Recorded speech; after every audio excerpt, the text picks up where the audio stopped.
बाहर से ज्ञान न इकट्ठा करें, भीतर से ज्ञान को आने दें। भीतर से ज्ञान के आने देने के लिए जरूरी है कि ईंट पत्थर जो इकट्ठे कर लिए हैं वो अलग कर दिए जाएं। जितना ज्ञान हमने इकट्ठा कर लिया है उसे हम हटा दें, सरल हो जाएं। अगर ज्ञान को हम हटा दें और सरल हो जाएं तो कुछ आपके भीतर से नई ऊर्जा का जन्म आपको अनुभव होगा, कोई चीज पैदा होनी शुरू हो जाएगी।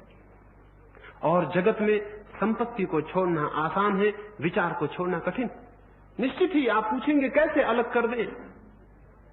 विचार को छोड़ना बहुत कठिन है। एक आदमी साधु हो जाता है, संपत्ति छोड़ देता है, घर छोड़ देता है, मित्र परिजन छोड़ देता है, पत्नी बच्चे छोड़ देता है, लेकिन जिन विचारों को उसने ग्रस्त रहते हुए पकड़ा था उनको नहीं छोड़ता, उनको पकड़े रहता है। अगर वो जैन था तो वो कहता मैं जैन साधु हूं, अगर वो मुसलमान था तो वो कहता मैं मुसलमान साधु हूं, अगर वो ईसाई था तो वो कहता मैं ईसाई साधु हूं। जिन विचारों को उसने पकड़ा था उनको पकड़े रहता है और सब छोड़ देता है। और गृहस्थी बाहर है, विचार की गृहस्थी भीतर है और कठिन है छोड़नी। जो उसको छोड़ देता है वो सत्य को जानने में समर्थ होता है। घर में छोड़ने से कोई कभी किसी सत्य को नहीं जान सकता, क्योंकि सत्य में घर की दीवार बाधा नहीं है। मैं इस घर में बैठा हूं कि दूसरे घर में बैठा हूं, ये दीवारें घर की कोई बाधा नहीं है सत्य को जानने में। मैं किन के साथ बैठा हूं ये भी कोई बाधा नहीं है, मैं कहां हूं ये भी कोई बाधा नहीं है। सत्य को जानने में एक ही चीज बाधा है कि भीतर जो विचार की दीवार खड़ी हो जाती है वही और वही केवल बाधा है। इसलिए निश्चित उसका विसर्जन कठिन है। और जब मैं कहता हूं कि विचार को छोड़ दें तो प्रश्न उठा उसे कैसे छोड़ेंगे, कैसे विचार जाएगा?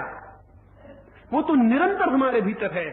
जो हमने सीख लिया उसे हम कैसे भूल सकते हैं?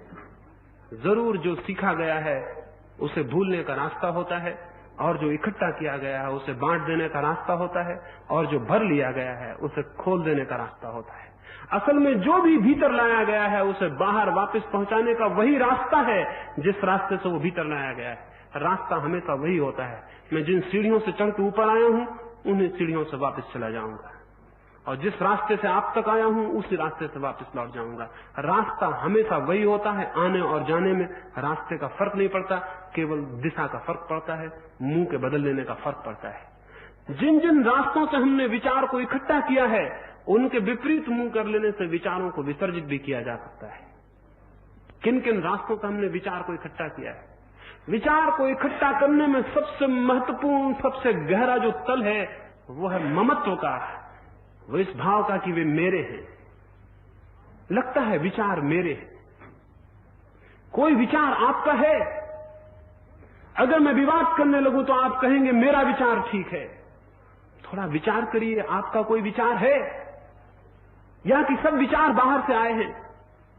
व्यर्थ ही हम कहते हैं कि मेरा विचार। जो लोग कहने लगते हैं मेरी कोई पत्नी नहीं, मेरा कोई बच्चा नहीं, मेरा कोई मकान नहीं, वे भी कहते हैं मेरा धर्म, वे भी कहते हैं मेरा विचार, मेरा दर्शन। उनको भी वो विचार के तल पर जो ममत्व का भाव है, मेरे होने का भाव है, नहीं जाता। और जिनका उस तल पर ममत्व का भाव नहीं गया है उनका किसी तल पर ममत्व का भाव नहीं जाएगा। वो चाहे कितना ही कहें कि मेरी पत्नी नहीं है ये, लेकिन बहुत गहरे में उनका ये भाव रहेगा कि मेरी पत्नी है। स्वामी रामतीर्थ अमेरिका से वापस लौटे, सारे यूरोप में, सारी अमेरिका में उन्होंने बड़ी तत्व दर्शन की चर्चा की, उनका बड़ा प्रभाव हुआ, लाखों करोड़ों लोगों ने पूजा और माना। फिर वो भारत वापस लौट आए। फिर वो कुछ दिन तक हिमालय में थे। उनकी पत्नी उनसे मिलने गई तो स्वामी राम ने मिलने से इंकार कर दिया। उन्होंने कहा मैं नहीं मिलूंगा।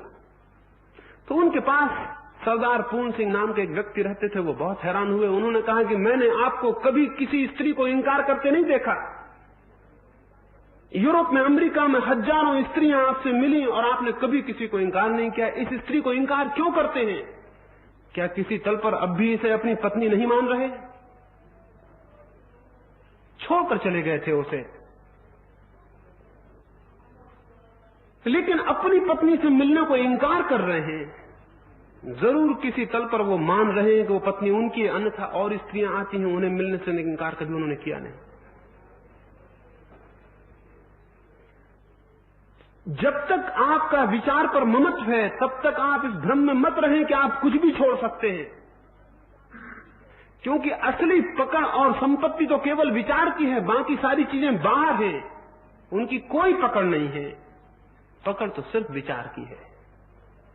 तो वो जो विचार का घेरा है, वो जो विचार की संपत्ति है, जिससे आपको लगता है कि मैं कुछ जानता हूं, विचार नहीं है, क्या उसमें कुछ भी आपका है?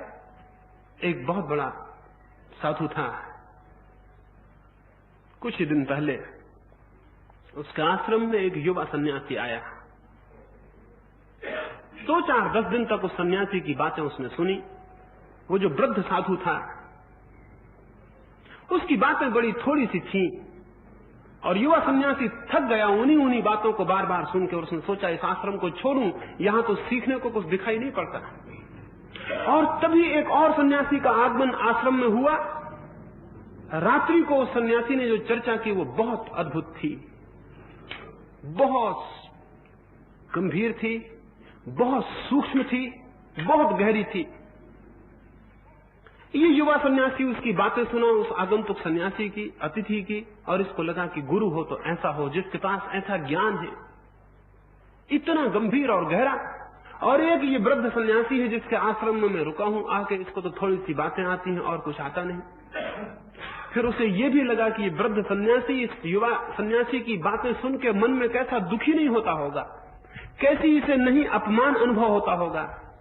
ये तो कुछ भी नहीं जानता, जीवन इसने व्यर्थ गंवा दिया है। उस नए आए साधु ने अपनी बात पूरी की और गौरव से सबकी तरफ देखा कि उन पर क्या प्रभाव पड़ा। उसने वृद्ध साधु की तरफ भी देखा। वो वृद्ध साधु बोला कि मैं 2 घंटे से बहुत स्मृतिपूर्वक सुन रहा हूं, लेकिन मैं देखता हूं कि तुम तो बोलते ही नहीं। सन्यासी ने कहा, आप पागल तो नहीं है? मैं 2 घंटे से मैं ही बोल रहा हूं और तो सब लोग चुप हैं, और आप कहते हैं कि 2 घंटे से आप सुन रहे हैं और मैं बोलता नहीं। उस साधु ने कहा, निश्चित ही मैंने बहुत गौर से सुना, तुम कुछ भी नहीं बोले, जो भी तुम बोले सब दूसरों का है, कोई विचार तुम्हारी अपनी अनुभूति से नहीं है। इसलिए मैं कहता हूं कि तुम नहीं बोले, दूसरे तुम्हारे भीतर से बोले, लेकिन तुम नहीं बोले। विचार की मुक्ति के लिए और विचार की स्वतंत्रता के लिए और विवेक के जागरण के लिए पहली बात, पहला बोध, विचार कोई भी मेरा नहीं, कोई भी विचार मेरा नहीं है। वो जो मेरे का संबंध है विचार से, उसे देखना वो आपका सच नहीं है, वो झूठ है।